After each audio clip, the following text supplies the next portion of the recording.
ఎంతోమంది పెద్దలు ఉన్నారు, ప్రొడ్యూసర్స్ కావచ్చు, టాప్ హీరోస్ కావచ్చు, వాళ్ళు కూడా ఇప్పుడు వాళ్ళ సొంత బ్యానర్స్ పెట్టుకుని సినిమాలు ప్రొడ్యూస్ చేసేసుకుంటున్నారు. మరి ఇంత సమస్య ఉన్నప్పుడు వీళ్ళందరూ కూర్చుని మాట్లాడుకుని దీన్ని ఒక కొలిక్కి తీసుకొచ్చే ఏదన్నా ఉందంటారా ముందు ముందు?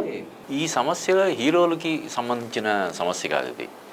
ఎవరైతే సొంతంగా బ్యానర్లు ఉన్న హీరోలు ఉన్నారో వాళ్ళకి ఇటువంటి సమస్యలు థియేటర్లు దొరకపోవడం కానీ లేకపోతే మరొకటి కానీ అటువంటి సమస్యలు ఉండవు కదా. ఇప్పుడు ఎవరున్నారు సొంతంగా బ్యానర్లు కలిగిన ఎన్టీఆర్, అతని సినిమాలకు విపరీతమైన క్రేజ్ ఉంటుంది, ఇబ్బంది ఉండదు. అల్లు అర్జున్ విపరీతమైన క్రేజ్, కళ్యాణ్ రాము, ఇలాగా ఏదో వేళ్ళ మీద లెక్క పెట్టగలిగే ఒక కొంతమంది హీరోలకు మాత్రమే బ్యానర్స్ ఉన్నాయి, వాళ్ళు మాత్రమే ప్రొడ్యూస్ చేస్తుంటారు. వాళ్ళ సినిమాలకి ఇటువంటి సమస్యలు ఏవి రావు. కొబ్బరికాయ కొట్టగానే వాళ్ళ బిజినెస్ అయిపోతుంది. శాటిలైట్ అని, ఓటీటీ అని, హిందీ డబ్బింగ్ అని ఇవన్నీ అయిపోతాయి, వాళ్ళకి ఉండవు. అలాగే పెద్ద సినిమాలు ఏ సంవత్సరానికి ఒక 20-30 పెద్ద సినిమాలు వస్తాయి. ఆ పెద్ద సినిమాలకు కూడా సమస్య లేదు, థియేటర్లకు సంబంధించిన సమస్య వాళ్ళకి ఎదురవ్వదు. ఎటొచ్చి సమస్యలన్నీ కూడా దిగువ సినిమాలు, దిగువ శ్రేణి సినిమాలకు మాత్రం ఇటువంటి అవుతున్నాయి. అంటే మామూలుగానే మన ఇండస్ట్రీలో సక్సెస్ రేట్ ఇప్పుడు కూడా 10% లోపే. ఇప్పుడు ఏంటంటే మరింత ఘోరంగా అసలు సినిమాకి ఇప్పుడే మాట్లాడాను ఆయనతోటి. అంటే ఒక సినిమా 2 కోట్లు 3 కోట్లు పెట్టి సినిమా తీస్తే ఒక 2 లక్షలు 3 లక్షలు కూడా వెనక్కి రాని పరిస్థితులు. అంటే మామూలుగా మనం 1 కోటి రూపాయలు పెడితే ఏ బిజినెస్లో అయినా మొత్తం పోవడం అనేది జరగదు.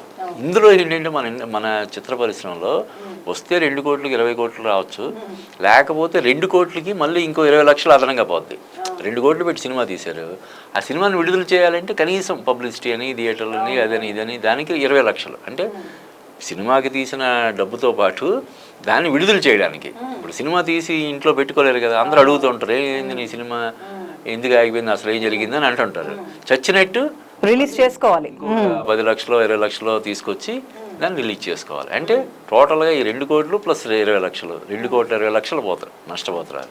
ఇది దాదాపుగా 90% ప్రొడ్యూసర్స్కి ఎదురవుతున్నటువంటి, ముఖ్యంగా చిన్న ప్రొడ్యూసర్స్కి ఎదురవుతున్నటువంటి ఇబ్బంది. ఇటువంటి ఇబ్బందుల కోసం ఒక ఇది ఉండాలి, పరిష్కారం చేసుకోవడం కోసం కమిటీ లాగా ఉండి దీన్ని సాల్వ్ చేసుకోవాలని చెప్పి ఎప్పటి నుంచో దీని గురించి ఆలోచిస్తున్నారు. ఇది ఇప్పుడు హరిహర వీరమల్లు సినిమాకు సంబంధించి ఈ థియేటర్లకు బంద్ అనే ప్రకటన నేపథ్యంలో ఇవన్నీ మళ్ళీ ఈ సమస్యలన్నీ ఎప్పటి నుంచో ఉన్నాయి, అవన్నీ మళ్ళీ ఫ్రెష్గా డిస్కషన్స్కి వచ్చాయన్నమాట.